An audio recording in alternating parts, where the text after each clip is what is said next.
2029 में वाराणसी से लड़े तो पीएम मोदी को मिलेगी हार।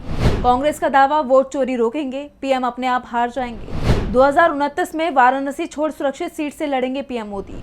गुजरात की सियासत में फिर हो सकती है पीएम मोदी की एंट्री। वोट चोरी को लेकर इंडिया गठबंधन के तेवर बेहद तीखे होते जा रहे हैं। सुप्रीम कोर्ट में भी इंडिया को बड़ी जीत मिल चुकी है।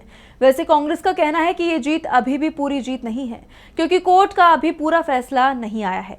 लेकिन जिस तरह से कोर्ट ने एसआईआर पर फैसला सुनाया है और विपक्षी दलों की अधिकांश मांगों को पूरा कर दिया है, उससे एक बात तो साफ हो गई है कि अब मोदी सरकार के लिए मुश्किलें बढ़ने वाली हैं। कांग्रेस का दावा है कि वाराणसी सीट पर नरेंद्र मोदी की जीत जनता के वोटों की जीत नहीं थी, बल्कि वोट चोरी कर जीत हासिल की थी।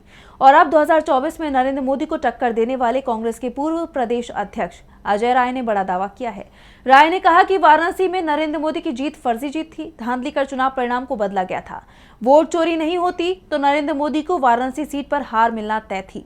2024 में पीएम मोदी वोट चोरी कर चुनाव जीत गए, लेकिन 2029 में वो वाराणसी से चुनाव नहीं लड़ेंगे, क्योंकि पीएम मोदी को भी इस बात का एहसास हो गया है कि 2029 में अगर वो वाराणसी से चुनाव लड़ते हैं तो उनकी हार तय है। इसके साथ ही अब इस बात की संभावनाएं जताई जा रही हैं कि नरेंद्र मोदी 2029 के चुनाव में गुजरात की किसी सुरक्षित सीट से चुनाव लड़ सकते हैं। मोदी गुजरात से भले ही चुनाव जीत जाएं, लेकिन उनकी पीएम पद से विदाई तय है।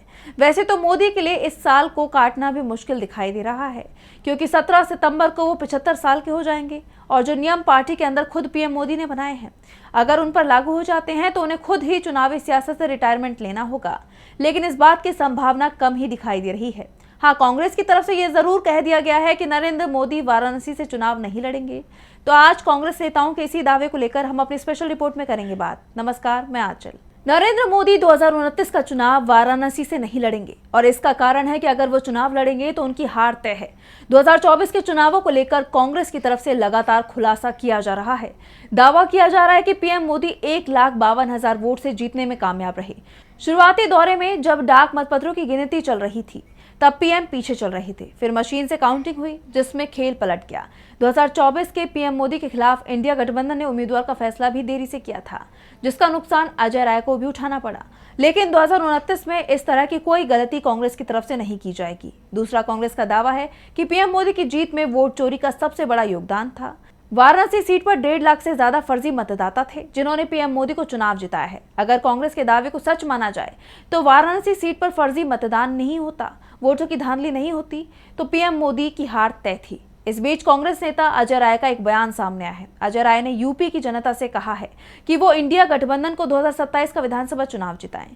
यूपी में महागठबंधन की सरकार बनेगी तो नरेंद्र मोदी खुद ही यूपी छोड़कर भाग जाएंगे। अजय राय ने दावा किया है कि मैं यूपी के लोगों से वादा करता हूं, 2029 में पीएम मोदी बनारस छोड़कर भाग नहीं गए तो राजनीति से संन्यास ले लूंगा।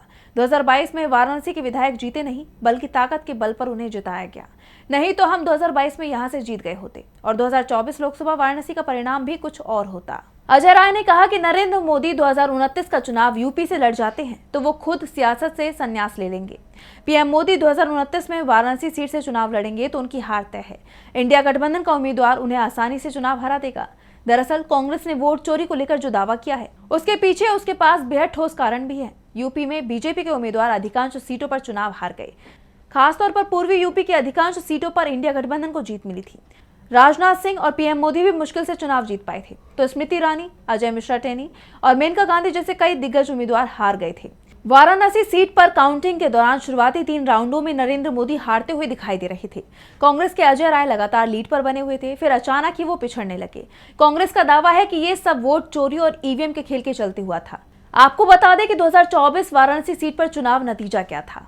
नरेंद्र मोदी को 6,12,970 वोट मिले थे, जबकि अजय राय को, जो कि कांग्रेस से हैं, उन्हें 4,60,457 वोट मिले थे। तो वहीं बीएसपी के अतहर जमाल को 33,766 वोट मिले थे। तो वहीं 8,478 लोगों ने नोटा का बटन दबाया था। नरेंद्र मोदी करीब 1,52,000 वोटों के अंतर से चुनाव जीतने में कामयाब रहे थे और इसी जीत पर अब कांग्रेस की तरफ से सवाल उठाए गए हैं। कांग्रेस प्रवक्ता पवन खेड़ा ने कहा है, हम वाराणसी का इलेक्ट्रॉनिक वोटर लिस्ट की मांग कर रहे हैं। सबको यकीन हो जाएगा, हमें तो है, लेकिन कुछ लोग अभी भी बचे हैं जिनके मन में संशय है, उन्हें भी यकीन हो जाएगा कि एक बूस्टर डोज मिला था प्रधानमंत्री को। काउंटिंग के दिन आधे दिन तक प्रधानमंत्री हार रहे थे। नरेंद्र मोदी वाराणसी से चुनाव हार रहे थे, गंगा पुत्रों ने उनका इलाज कर दिया था, लेकिन एक बूस्टर डोज फर्जी वोटर्स का मिल गया। 150 मिनट तक काउंटिंग का कुछ भरोसा नहीं मालूम पड़ रहा था, कहीं सब कोई आंकड़े नहीं आ रहे थे। अचानक वापस से आंकड़े शुरू हुए और प्रधानमंत्री जीत की ओर अग्रसर हो गए, 1 लाख वोटों से जीते।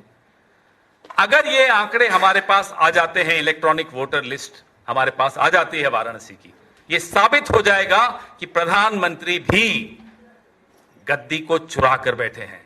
चोरी की कुर्सी है, वोट चुराया, चुनाव चुराया, कुर्सी चुराई, ये 3 चोरियां इस प्रधानमंत्री ने की हैं और कल ये अनुराग ठाकुर ने खुद साबित कर दिया।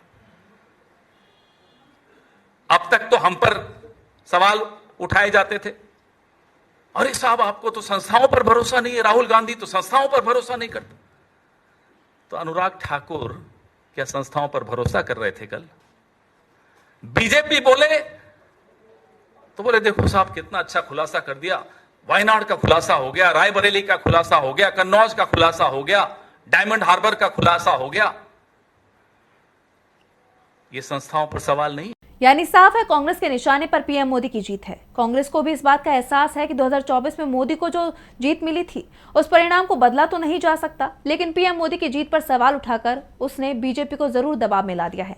कांग्रेस के कार्यकर्ताओं में भी इसे लेकर उत्साह दिखाई दे रहा है, जो बीजेपी की सबसे बड़ी चिंता बनता दिखाई दे रहा है, क्योंकि 2027 में विधानसभा चुनाव होने हैं। वाराणसी में पीएम मोदी की लोकप्रियता काफी तेजी से कम हुई है, 2024 में इसकी झलक दिखाई दे चुकी है और ये माना जा रहा है कि 2027 के विधानसभा चुनाव में इसका बड़ा असर दिखाई देगा। अगर वाराणसी की 5 में से 2 विधानसभा सीट भी बीजेपी हार जाती है, वैसे सपा का कहना है कि वो सभी 5 सीटों पर जीत हासिल करेगी और चुनाव परिणाम भी वैसा ही आता है जिसकी आशंका जताई जा रही है, तो बीजेपी के लिए वाराणसी सीट सुरक्षित नहीं रहेगी। और अजय राय ने जैसा दावा किया है कि नरेंद्र मोदी 2029 का लोकसभा चुनाव वाराणसी से नहीं लड़ेंगे, वो सच भी हो सकता है। अगर 2027 में महागठबंधन की सरकार यूपी में बन जाती है, तो फिर ये तय है कि पीएम मोदी अगर वाराणसी से चुनाव लड़ते भी हैं, तो फिर वो एक ही जगह से 2 सीटों से चुनाव लड़ सकते हैं।